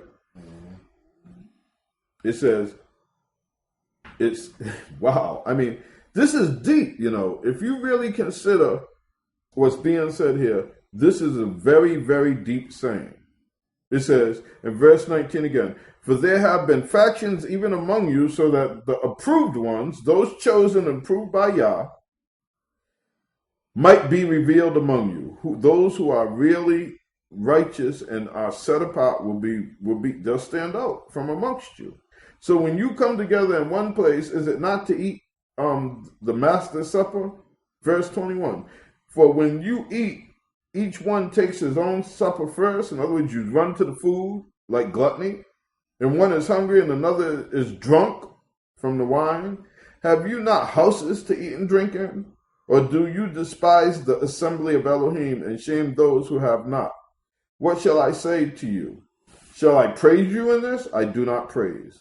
For I receive, listen to this, this is where we get into it, verse 23. For I receive from the Master that which I also now am going to tell or deliver to you. That the Master Yahushua in the night, evening, which he was delivered up, took bread. Having given thanks, he broke it and said, take and eat. This is my body, which is broken for you. Didn't we read that already when Yahushua said it? Yeah. Do this in remembrance of me. Verse 25. In the same way, also the cup after supper, saying, this is the renewed covenant in my blood. As often as you drink it, do it in remembrance of me. Now let's get to the point, verse 26. For as often as you eat this bread and drink this cup, you proclaim the death of the Master until when? Until he comes. Until he comes. Until he comes. Has he come back yet? So this is something that is going to be practiced until he comes. Y'all, he's talking to a assembly of believers. Guess where they're at? In Corinth. They're in Europe. They're not in North Africa. They're not in Yisrael. They're in Europe. Aren't these the same words? Ain't he talking about the same night that Yahushua broke the bread and drank the wine and said, do this in remembrance of me? And he says, as often as you do these things, we do this in remembrance of the Messiah until he comes. What is that we're doing? We're keeping the Passover, y'all. This is a European assembly. There's Israelites there, but these are also of the nations too. believers in Yahushua, in Europe, in Corinth, keeping Passover. Are they outside of the land?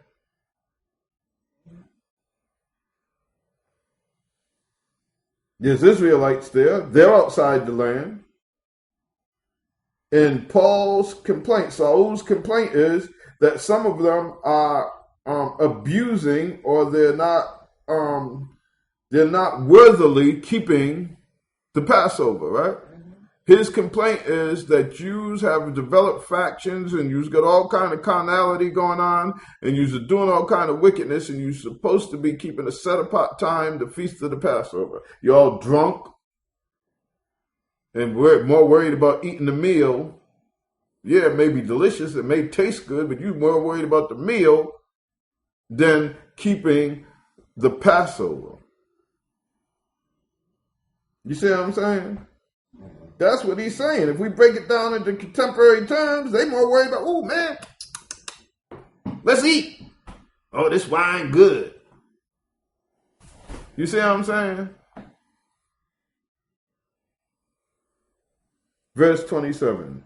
So that whosoever eats this bread and drinks this cup of the master's unworthily is guilty of the blood and the body of Yahushua, the master. Verse 28. But let the man examine himself, so let him eat of the bread and drink of the wine. For the one who is eating and drinking unworthily eats and drinks judgment to himself, not discerning the body of Yahushua, not discerning that this is about Passover. Skip with me, if you will, to verse 34. Are you there? And if anyone is hungry, let him eat at home, lest you come together for judgment, and the rest I shall set in order when I come. So Saul is speaking to those who are keeping the Pashut in Corinth. Saul's not there. He's out on a journey. He may be in Yisrael keeping Saul himself might be in Yisrael keeping Passover. Meanwhile, he's talking to those outside the land in Europe who are doing the same. Just outside the land. There's Israelites there. Saul was born in Europe. Was he not? Now, if you will, turn with me to John 4. The book of John, the 4th chapter, to the 19th verse. I'm going to say this before I even read this. Yahweh is a spirit, and those who serve him shall serve him. We're almost finished. John 4, the 19th verse. Don't start yet. Those who serve him must serve him in spirit and in truth. Are you hearing me? Yah, you can't please Yah unless your relationship with him is a spiritual relationship. A common relationship ain't going to make it. A superficial relationship ain't going to make it. Yahushua says in prophecy, I would rather you be hot or cold, but because you are lukewarm, I shall spit you out. I shall reject you. The 19th verse goes in this wise. And the woman said to him, who? Yahushua, Master, I see that you are a prophet. Our fathers worshipped on this mountain. Now notice, are you listening? The woman says, I see that, she's speaking to Yahushua, she says, I see you're a prophet. Our fathers worshipped on this mountain. But your people say that in Yerushalayim is the place where one needs to worship. She's saying, we worship here. But your people, the Yahudim, say, we're supposed to worship in Yerushalayim. Ain't that what she's saying? Mm-hmm. Is this the question she's asking Yahushua? Mm-hmm. Verse 21. Yahushua said to her, Woman, believe me, the hour is coming when you shall neither on this mountain nor in Yerushalayim worship the Father. The time is coming where neither on the mountain she stood, right, or in Yerushalayim shall you worship Yahweh. Ain't that his words? In other words, it ain't going to happen in Jerusalem or where you're standing. Verse 22. You worship what you do not know. We worship what we know, because the deliverance is to the Yahudim. But the hour is coming, and now is, when the true worshipers, what did it say? What worshipers?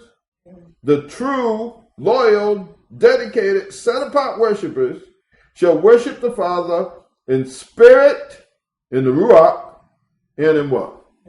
Truth. Say it louder. Truth. Truth.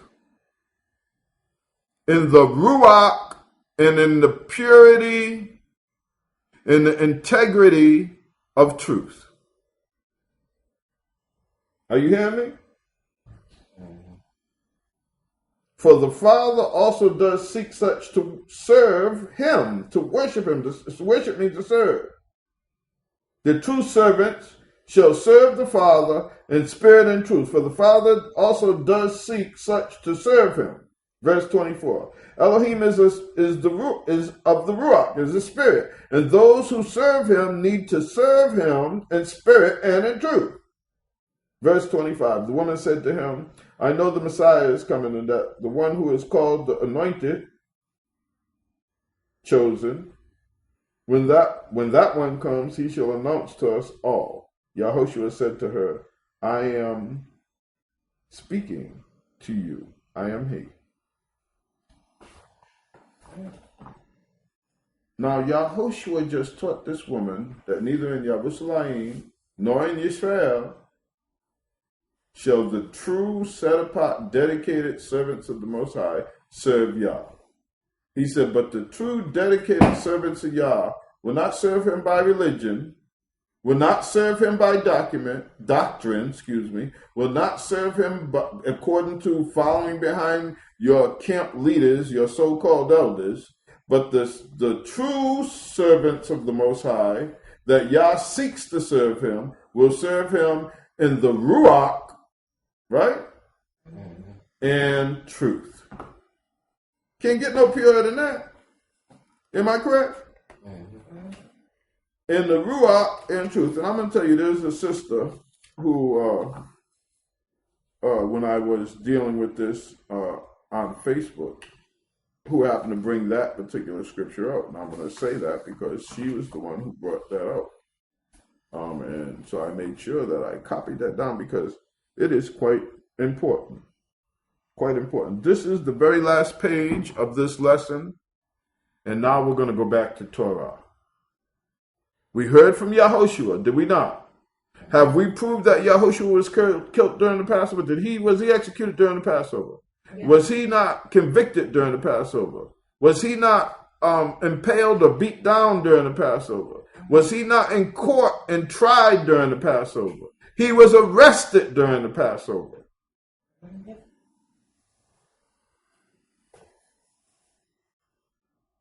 Deuteronomy, the 12th chapter. Tell me when you're there. It's the last part. We're closing it up right now.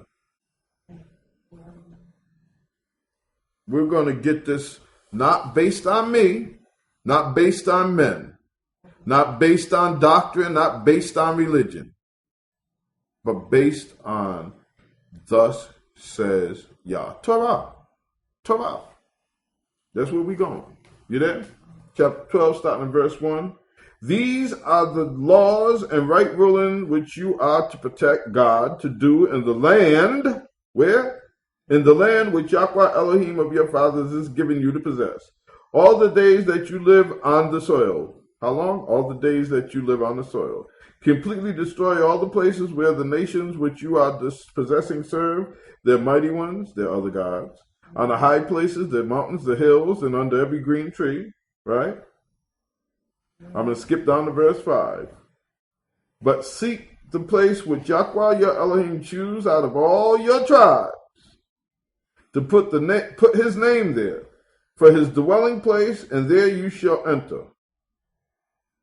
Where Yahweh seeks to put his name there for his what? Dwelling place. Where does Yah dwell? In us. Not a building made with hands any longer. Yahweh said, I will pour out my spirit on all flesh. Did he not say that? Am I mistaken? Should we go there? Let me see. Hold on. Maybe I'm mistaken. Let me take a look. Hold on a second. Because, maybe I misunderstood. Is it possible? Maybe I got it wrong. What do you think? Maybe y'all said something else? I'm just asking because, for some reason, we seem to be having these here folks that, are thinking something else. Just be patient with me. I'm just getting to the verse.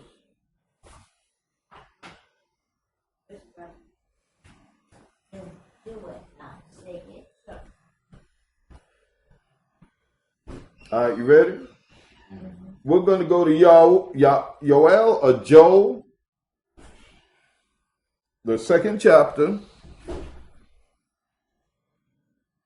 Let's find out what Yah's name is before we go any further. It says where the place that Yah chooses, right? For his name to dwell, his dwelling place, right? Where Yah's going to dwell. Ain't this what this says? Is this Torah? All right. We're going to the prophets. We're at Torah right here. We got Torah. We got Deuteronomy, the 12th chapter. So we're reading Torah, right? So now let's read the prophets. By the Torah and the prophets, this is your measure rod. This is how you prove truth. This is how we get to truth. We use the Torah and the prophets, and this is what our measuring rod, this is our scale that we use to measure if this is true or not. Okay, so the 27th verse of the 2nd chapter reads in this wise. And you shall know that I am in the midst, he is what? In the midst of Yisrael, and that I am Yahweh your Elohim, and there is no one else. And my people shall never be put to shame, and after this it shall be that I will pour out my spirit. He's going to do what? Say it, I can't hear you. What's he going to do? He's going to pour out the Ruach on all flesh.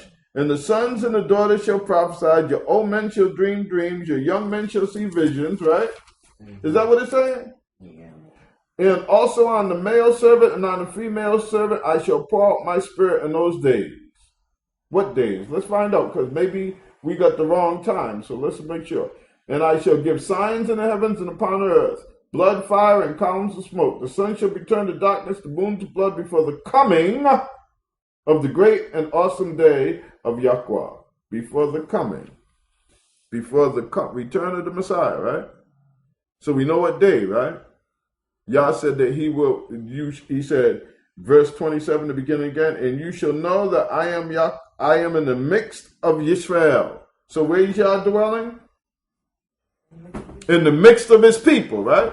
He said there will no longer be a shame. So when somebody comes to you and tries to tell you that foolish lie that you want to believe so willingly that we can only serve Yah in a place where his name is in you. He dwells amongst his people. Yah is a spirit. He's not confined to a land. He's not confined to a building. And he had prophesied, he had told us in Torah that he would dwell with us. He said his dwelling place, is he not? Mm-hmm. Are you with me? Mm-hmm. And there you shall enter. That's verse 6. You hear me? Mm-hmm. If you will, skip down to verse 11 of Deuteronomy 12th chapter. And it shall be that unto the place which Yahweh chooses to make his name dwell there, what? The place that Yah chooses to make his name to dwell there. Didn't Yah just said that he's going to dwell, his name is going to dwell with us? Didn't he say he's going to put his name in us? Mm-hmm. There you are to bring all that I command you. Are you listening? Mm-hmm. All right? I'm just making sure. This is Torah. I'm not twisting it. I'm just reading it. Now, We're in the same chapter, and we're going to go down to verse 19. We're going to read this first. Are you listening? Guard yourself that you do not forsake the Levites, the Lewi, right? As long as you live in the land. The priest, the temporary priest, the Lewi, you do not forsake for how long? As long as you are in the land of Yisrael. So after you leave the land, after you're exiled from the land, this would no longer apply, right? Am I twisting this or am I correct? It says for as long as you're in the land, right? So when you leave the land, the priesthood is irrelevant. So when you have those who will tell you, are you listening to me? That the reason we can't keep the Passover is because we don't have no priest, we don't have this, we don't have the other thing, so we can't keep the priest. We can't keep the Passover. Are you listening to me? My puppy getting restless, y'all. All right. So it goes on to say, when Yahweh your Elohim enlarged your borders and has promised you, and you say, let me eat the meat because it's long and all these things. I'm going to skip this. Excuse me. I could read all that. I'm not. I'm going to go to verse 21. Excuse me. Verse 21, Yah just got finished saying a few times the place that he chose to put his name. Am I right? In this Devarim, or in the Torah of the book of Devarim, chapter 12, right? The place that Yah chose to put his name, where he chose to dwell, right? Is that right? We read the prophets where it says he poured out his spirit upon all flesh and that he's going to dwell amongst Yisrael, right? We read in Revelations where it says that those 144,000 had the name of Yah within them, right? All right? Let's go on to the 21st verse of Torah of Deuteronomy of the 12th chapter, and it says, when the place where Yahweh your Elohim chooses to put his name is too far from you, then you shall sacrifice from your herd and from your flock which Yahweh has given you, and as I command you, you shall eat within your gates or in your dwelling at your home as much as your being desires. All right? Verse 22, only the gazelle and the deer are eaten, so you are to eat of it. The unclean and the clean alike of it. And when he says unclean and clean or not, he didn't change from talking about clean animals. What he means is whether you had the time to set it apart, to pick up the litter or not. That's what he means. Because what's supposed to be clean or acceptable is when we are able to prepare and that lamb or that goat without spot or blemish. In this case, he says even of the gazelle and the deer. Isn't that right? Mm-hmm. But he says even if you are if you're outside the land, isn't this what he said? Let's break it down. Let me read it again. I want nobody say I'm twisting something. It says in verse 21, when the place where Yahweh your Elohim chooses to put his name, the place. Now, he ain't talking about the individual. He said the place, the land, the place where he chooses to put his name is too far away from you. Then you shall sacrifice from your herd and from your flock, which Yahweh your Elohim has given you. And as I have commanded you, you shall eat. Only of the gazelle, so forth and so on. All right. Verse 23. Only be firm not to eat the blood. Ain't that right? Mm-hmm. Now, before I finish, I told you this is the last part. Go to the verse 32 of chapter 12. Are you there? Mm-hmm. All the words I am commanding you, protect to do. Do not add, nor take away.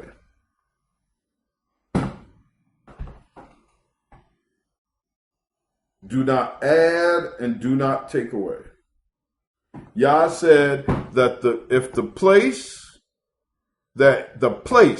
not the individual, the place that he chooses to put his name is too far away, then in your dwelling, at your gates, which means inside your door, all right, sacrifice, even if it's unclean, even if it's not what I approved of or what I ordered, and eat as much as your heart desire.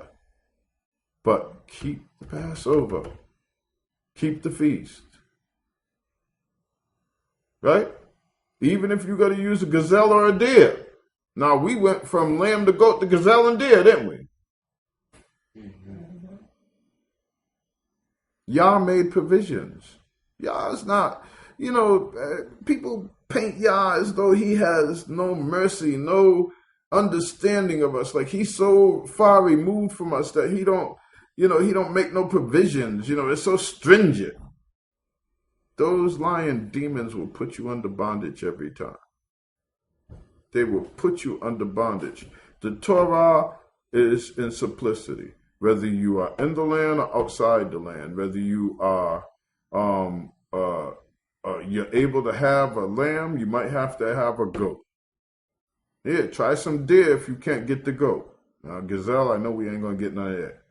But Yah said something acceptable is basically what Yah said, whether clean or unclean, whether it's what I approve or not, long as you keep the Passover.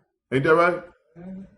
So that could be actually even beef, y'all. Because there's no gazelle. Yah's not being as specific as others will have lead you to be. That's why he said whether clean or unclean. He's saying there's a variety that you can use, but make sure that you keep these feasts. Ain't that what he's saying? Mm-hmm. That's what he's doing. He's making provision. He's not making it so narrow that it's so hard for you. He's broadening it so that you can, if you're not in the land, fine. Yah goes on to make it clear to you. Don't add or don't take away. His name is in you. His Ruach is in you. You are sealed by the name of Yahweh, which is in you. Yah said that he puts his name where? In their minds. It says, I'm going to read it to you again. Don't add and take away, so we're going to add and take away. Let's go back to Revelation, the 14th chapter one more time. I'm going to close with this. Believe me. And I'm going to close with this. Verse 1 of the 14th chapter of Revelation reads in this wise, and I looked and saw the Lamb, the Passover Lamb, standing on Mount Zion, and with him 144,000 having his father's name, the name of Yahweh. Where did Yah choose to put his name? Upon their foreheads, in their minds. And they sang as it was a new song. Hallelujah. Yous are being duped, deceived. You are being stifled. But you might want to be calm. You might just want to be playing religion. But you can't play with Yah. You fooling yourself. You be self-deceptive. You follow behind these men who will deceive you. The Passover is to be kept. And you make every attempt to keep it at its appointed time. You make the attempt to have some lamb. You can get you some Passover wine. You can get some unleavened bread, or you can find unleavened bread. Whatever you do, you make every attempt to bring as much as it is within your means to obey the thing of Yah. Take all the leaven out your house, all the bread, crackers, cereals, whatever it is like a leaven in it, throw it away. It's the time of Passover and unleavened bread. Prepare for it, honor it, keep it. It is Torah. Don't let these people... Listen, it would be so much easier for our flesh to not have to be, how they put it, to have to do, or they cost money. It's not like everything's convenient. It's time you have to set aside that you then can't do maybe some of the other things that you may want to do. You can't serve you. It's easier to take the easy road. But you know something? Yah rewards those who obey him. Yah blesses. He blesses. He shows you favor. He will show you favor. Favor will be on your life. Yah said so. He said, and all of those who obey, he said, blessed are those. He said, blessed shall you be coming in and going out. Blessed shall be the baskets in your store. He said, blessed shall be everything that you put your hand to do, and all you will do is prosper. Yah said the fruit of your body and the fruit of your cattle and the fruit of what you grow from the ground, he would prosper. Yah said that he would prosper you if you would hearken diligently unto the voice of Yahweh your Elohim to obey and to do all of his commandments which he commands you this day. That's what he said. That's Deuteronomy 28th chapter. And that's what we should do. And stop following men and religion and doctrines. And if you want to sit there and you want to play, judgment's coming. You won't escape. And it's going to be dreadful and awful. And believe me, I don't want that for no one. But I'm going to tell you the truth. You will suffer. And you will be exposed. This is Yisrael ben Yehuda, and this is our biblical heritage. Shabbat Shalom.